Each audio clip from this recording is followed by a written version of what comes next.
शर्मा जी के घर के ठीक सामने तौसीफ अपने परिवार के साथ रहा करता था। तौसीफ के परिवार में उसकी बेगम नगमा और बेटी हसीना थी। शर्मा जी शुरू से ही तौसीफ के परिवार वालों से थोड़ा कम बातचीत किया करते थे।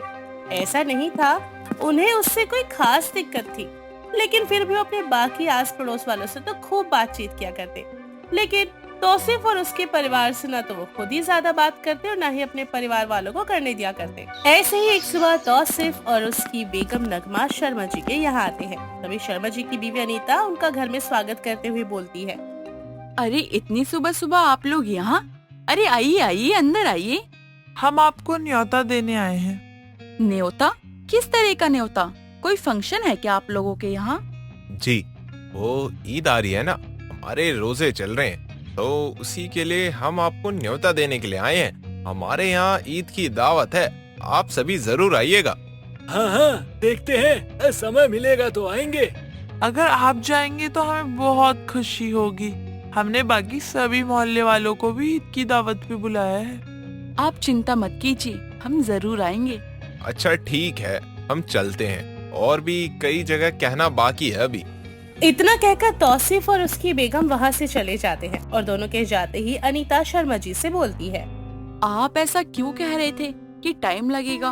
हम तो जाएंगे, वो तो हमारे सामने रहते हैं, इतने सालों से हमारे पड़ोसी हैं, और हमें तो जाना चाहिए वहाँ। अगर हम नहीं जाएंगे तो कौन जाएगा? अरे जिसको जाना होगा वो चला जाएगा। तुम्हें पता नहीं क्या हो जाता है। उनसे ज्यादा बातचीत करना तुम्हें पसंद है, मुझे नहीं, समझी? पता नहीं तुम्हें क्या इंटरेस्ट आता है उनसे बात करने में।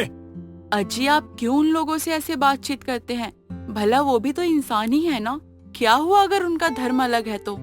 अरे मैंने जितना कह दिया सो कह दिया। अब ईद का दिन आएगा तब का तब देखा जाएगा, देखेंगे जाना है नहीं जाना है, वो बात की बात है। अच्छा ठीक है, मैं आपके बिना अकेली नहीं जाऊंगी, आपके साथ ही जाऊंगी मैं। इतना बोलकर अनीता अपने घर के कामों में लग जाती है। दिन गुजरते जाते हैं। नगमा के घर पर ईद की तैयारियां जोर शोर से चल रही थी। ऐसे एक दिन नगमा और हसीना दोनों मिलकर अपना घर का आंगन सजा रहे होते हैं। तभी अनीता उनके पास जाती है और उनको देखकर कहती है, अरे लाओ, मैं तुम्हारी मदद कर देती हूँ। नहीं आंटी जी, हम दोनों कर लेंगे। आप तो बस ईद की दावत पर आना। अरे दावत पर तो जरूर ही आएंगे, हर साल आती हूँ, इस साल कैसे छोड़ दूंगी। आंटी जी, आपसे एक बात पूछूं क्या? बुरा तो नहीं मानेंगी आप? क्या बात है बेटा, बोलो ना। अंकल जी हमेशा से ही ऐसे हैं या थोड़े टाइम पहले ही खड़ूस हुए हैं? जब से मेरी शादी हुई है ना, तब से ये ऐसे ही हैं। साल में बस एक आधी बार मुस्कुरा लेते होंगे वो भी गलती से कैसी बातें कर रही हैं आप? ये तो पागल है, कुछ भी बोलती है। अरे तो क्या हो गया, जो सच है वो सच है, मेरा पति खड़ूस है। अनीता इतना बोल ही रही थी कि तभी पीछे से शर्मा जी आ जाते हैं। अनीता की सारी बातें सुन लेते हैं और शर्मा जी जोर से खांसते हैं। खांसी की आवाज सुनकर अनीता समझ जाती है कि पीछे शर्मा जी खड़े हुए हैं। तभी वो पलट कर देखती है और बिना कुछ कहे ही घर के अंदर चली जाती है। शर्मा जी तिरछी निगाहों से नगमा और हसीना की तरफ देखते हैं। बेटा, हमें लगता है कि आज अनीता जी को डांट पड़ने वाली है। पता नहीं मैं कैसे उनसे ये सवाल पूछ लिया और वो मजाक में ये सब मुझसे कह के चली गयी। मेरी वजह से आज उनको डांट पड़ जाएगी। अल्लाह उन दोनों के बीच में बिल्कुल शांति रखे। आमीन अम्मी, आमीन। सुम्मा आमीन। नगमा और हसीना वापस से दोनों साज सजावट के काम में लग जाती हैं और दूसरी तरफ अनीता शर्मा जी से बोलती है, माफ कर दीजिए, मैं तो बस मजाक कर रही थी हसीना के साथ। अरे हाँ हाँ, ठीक है, कोई बात नहीं। जाओ जाकर चाय बनाओ। कमाल है, आज ये खड़ूस कुछ भी नहीं बोला, वरना ये तो 10 सवाल पूछता। क्यों हंस रही थी, किस लिए हंस रही थी, क्या बात है, फलाना ढिकाना 10 चीजें पूछ लेता। चलो अच्छा है कुछ भी नहीं पूछा। ज्यादा खुश होने की जरूरत नहीं है, जाकर चाय बनाओ। वक्त आने पर जो तुम सोच रही थी उस बात का जवाब दूंगा। जाओ भी। आप मन की बातें भी सुन लेते हैं क्या? हाँ सुन लेता हूँ, तुम्हें कोई दिक्कत है क्या? मुझे क्या दिक्कत होगी, मैं तो जा रही हूँ चाय बनाने के लिए। और हाँ सुनो, जाकर ना चाय ने ऐसी बनाना कि जिसको पी के नागिन की तरह मैं झूम उठूं। जी, नागिन का दूध तो आता नहीं हमारे घर में, भैंस का दूध है, चलेगा? क्या क्या बोली तुम? हाँ क्या बोली? कुछ नहीं, मैं तो चाय बनाने जा रही हूँ, मुझे क्या ही दिक्कत होगी।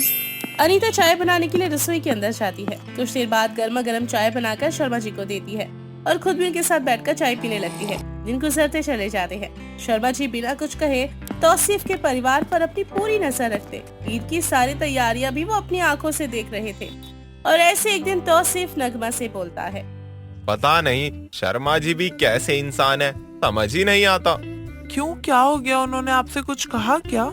कहना क्या है, बस हमारे घर की तरफ देखते रहते हैं और कुछ बोलते भी नहीं है। मैंने तो बहुत बार बात करने की कोशिश भी की है, लेकिन वो कभी किसी बात का ठीक से जवाब ही नहीं देते। अरे कुछ लोग होते ही हैं ऐसे अब्बू, आप क्यों चिंता करते हैं? अरे फिर भी ईद आ रही है, हम चाहते हैं कि हर साल की तरह इस बार भी मोहल्ले वाले दावत में आए, हम सब खूब मस्ती मजाक करें। लेकिन शर्मा जी हैं कि हर साल बस अजीब सा मुंह बनाए रखते हैं। कोई बात नहीं, सबके बात करने का तरीका और लोगों से मिलने का रवैया एक जैसा नहीं होता। हर इंसान एक दूसरे से अलग होता है। आप सारी बातें भूलकर आने वाली ईद की तैयारी पर ध्यान दीजिए। ऐसे ही सभी लोग सारा दिन कामकाज करते ही दिन गुजारते हैं। ईद आने में बस अब 2 ही दिन बाकी थे। ऐसे एक दिन नगमा तौसीफ से कहती है, सुनिए जी, सारी तैयारियां हो चुकी है, बस अब कुछ खास तैयारियां बाकी है। सबके लिए तोहफे लेकर आने और दावत का सामान लाना है। और घर में पैसे अब बिल्कुल खत्म हो गए हैं, तो आप पैसे ले आइए। कोई बात नहीं, आज तो संडे है, लेकिन कल मंडे है, तो मैं कल बैंक से पैसे निकलवा कर ले आऊंगा। उसके बाद तुम आगे की तैयारी शुरू कर देना। जी ठीक है, जैसा आप कहें।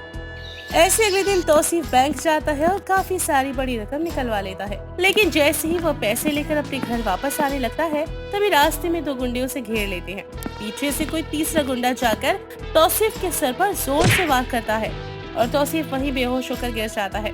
जिसके बाद वो गुंडे तौसीफ के हाथों से सारा पैसा लेकर फरार हो जाते हैं। कुछ देर बाद तौसीफ को होश आता है और वो देखता है कि वो सड़क के बिल्कुल साइड में पड़ा हुआ है, लेकिन अब उसके पैसे उसके पास नहीं हैं। तभी तौसीफ खुद से बोलता है, या अल्लाह, ये क्या हो गया? अब मैं क्या करूंगा? सबको ईद की दावत कैसे दूंगा? मेरे पास जितना पैसा था मैंने सारा निकाल लिया था और सारा का सारा पैसा वो गुंडे मुझसे लूट ले गए। मैं अपनी बीवी को और मोहल्ले वालों को क्या जवाब दूंगा? मैंने तो सबको ईद की दावत भी दे रखी है और अब मैं दावत में उन सबको क्या खिलाऊंगा? या अल्लाह। हताश परेशान तौसीफ अपने घर जाता है। रास्ते में सारी वारदात के बारे में हसीना और नगमा को बताता है। दोनों माँ बेटी तौसीफ के मुंह से ये सारी बातें सुनकर हैरान हो जाती हैं। तभी हसीना बोलती है, अब्बू पैसा तो फिर भी आ जाएगा, उसकी चिंता नहीं है, आप ठीक है, यही सबसे बड़ी बात है। लेकिन अब हम करेंगे क्या?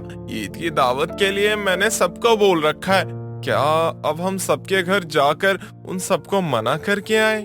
अगर हमने ऐसा किया ना, तो सब लोग हमारे बारे में बहुत तरह तरह की बातें करेंगे।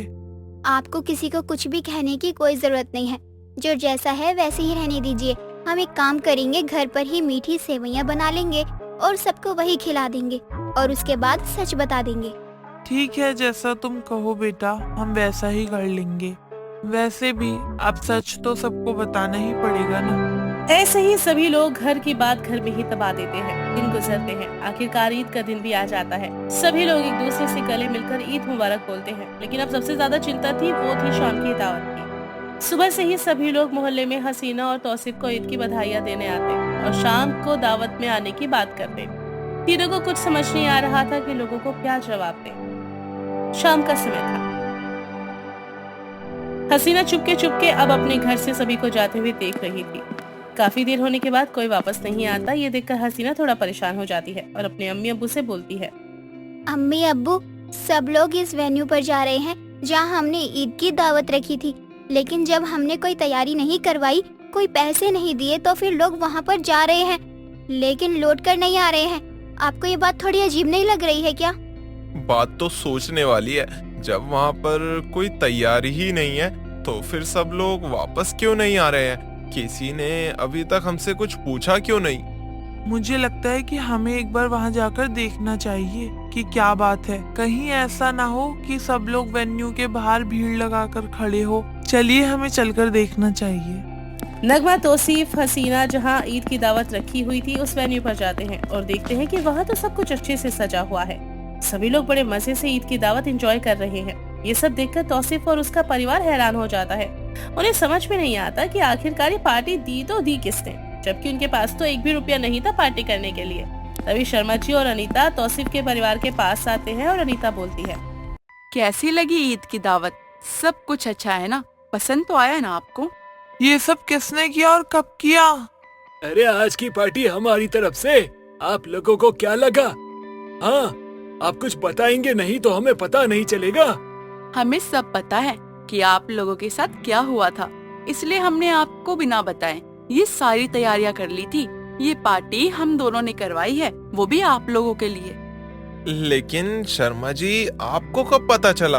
हमने तो इस बात का जिक्र किसी के सामने किया ही नहीं। अरे मैं कुछ बोलता नहीं, इसका मतलब ये नहीं कि मुझे कुछ पता नहीं है। मैं आप लोगों से ज्यादा बात नहीं करता, तो इसका मतलब ये नहीं कि मुझे कुछ नहीं पता चलेगा। मुझे सब पता चल जाता है। हमेशा मेरी नजर आप पे रहती है, कहीं आपके साथ कुछ ऊंच नीच ना हो जाए, क्योंकि दिन त्योहार के समय ऐसी चीजें होती रहती है और मैं नहीं चाहता मेरे अपनों को कोई बुरी नजर से देखे। और आप लोगों को मैं अपना मानता हूँ, वो बात अलग है। थोड़ा सख्त हूँ, लेकिन अपने तो अपने होते हैं और मैं अच्छे से जानता हूँ त्योहार के समय अच्छी और बुरी दोनों नजर होती है। और मैं नहीं चाहता कि आपका त्योहार खराब हो, चाहे मेरे कारण हो चाहे किसी और के कारण। मैं ऐसा बर्दाश्त नहीं करूँगा। और अब आप सारी बातें छोड़िए और सब लोग दावत के मजे लीजिए। किसी को नहीं पता कि ये पार्टी आप लोगों ने नहीं बल्कि हमने दी है। हम नहीं चाहते कि हम किसी की भी नजरों में आपकी बदनामी करवाएं। आप कितने अच्छे हैं अंकल। मुझे तो लगा था कि आप बहुत ज्यादा खड़ूस हैं, लेकिन आप तो बहुत ज्यादा हेल्पफुल इंसान हैं। अरे बेटा, जमाने के हिसाब से थोड़ा संभल के चलना पड़ता है। जमाना ऐसा ही है, वो कब क्या कर दे किसी का कोई भरोसा नहीं।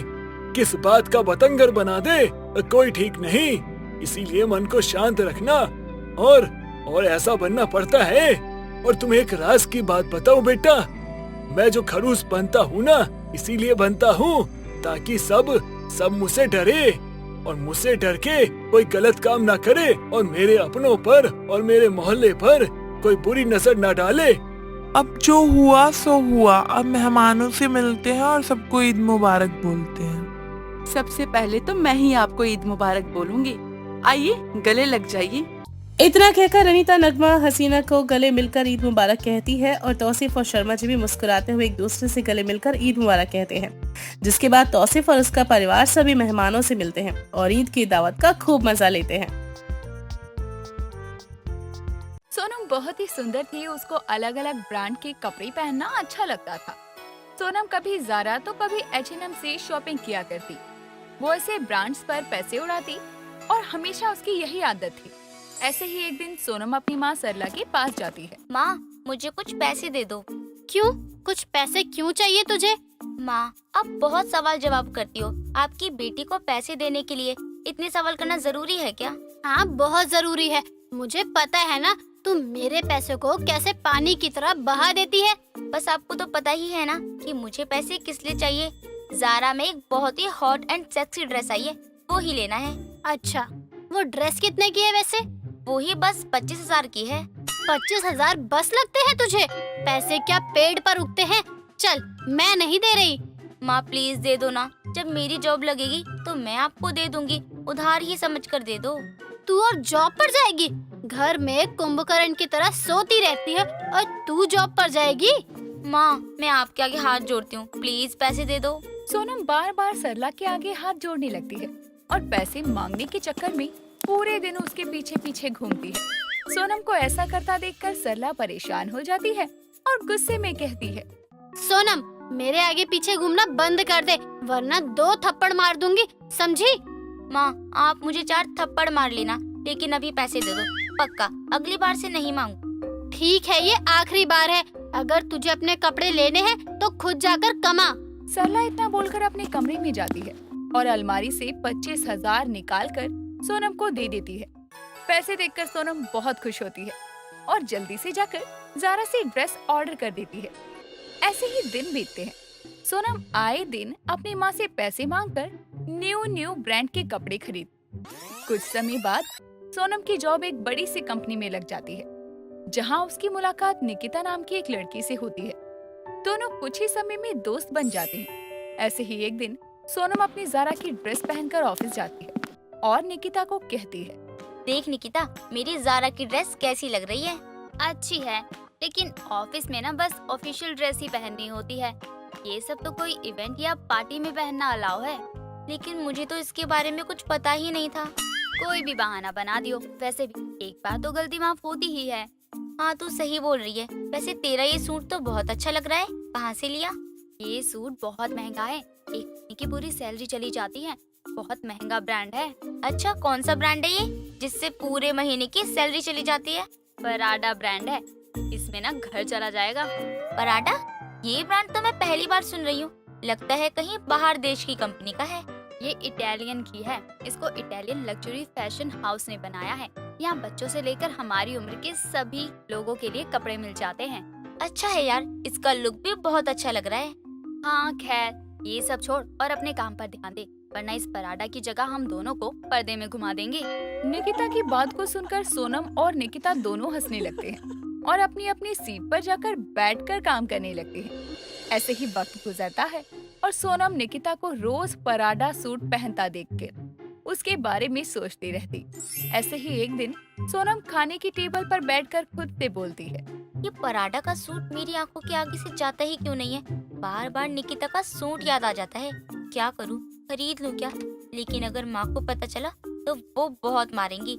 लेकिन अपना मन भी तो नहीं मार सकती हूँ ना, कुछ तो करना ही पड़ेगा। सोनम खुद से बातें कर रही थी कि तभी सरला खाना लेकर आती है और उसको देखकर बोलती है, क्या हुआ? ऐसा क्या सोच रही है कि खाने पर ध्यान ही नहीं है? खाना खाएगी, अपने विचारों से ही पेट भर लेगी। कैसी बातें कर रही हो? खाना तो खाऊंगी ही। वो ऑफिस का थोड़ा काम था, उसके बारे में ही सोच रही थी। आप तो बस खाना दो, बहुत तेज भूख लगी है। सरला सोनम को खाना देती है और वो खाना खाकर अपने कमरे में चली जाती है। ऐसे ही वक्त गुजरता है और गुजरते वक्त के साथ उसको पराडा सूट पहनने की उत्सुकता बढ़ती जाती है। ऐसे ही एक दिन सोनम के पिता राजेश अपने क्रेडिट कार्ड को टेबल पर रखकर वहाँ से चले जाते हैं। तभी सोनम आती है और क्रेडिट कार्ड को देखकर अपने मन में कहती है, लगता है आज पापा अपना क्रेडिट कार्ड भूल गए हैं। क्या मैं पापा का क्रेडिट कार्ड यूज कर लूं? कर ही लेती हूँ। वैसे भी पापा को कौन सा पता चलने वाला है। मेरे पास पराडा सूट के पैसे भी नहीं है और अब ये क्रेडिट कार्ड मेरे काम आएगा। वैसे भी मैं तो उनकी प्यारी सी बेटी हूँ ना, कुछ नहीं बोलेंगे। सोनम घर में चारों तरफ नजर घुमाती है और क्रेडिट कार्ड उठाकर वहाँ से बिना कुछ बोले निकल जाती है और फुल पेमेंट करके पराडा सूट का ऑर्डर कर देती है। कुछ दिनों बाद में उसका ऑर्डर आता है और अगले ही दिन वो पराडा सूट पहनकर घर से खुशी खुशी जा रही थी कि तभी सरला कहती है, ओ महारानी, ये नया सूट कहाँ से लेकर आई है? माँ भूल गई क्या? मैं अब कमाने लग गई हूँ और मुझे ये सूट पसंद आया तो मैंने खरीद लिया। अच्छा, ये सूट कितने का लेकर आई है? देखने में तो बहुत ही महंगा लग रहा है।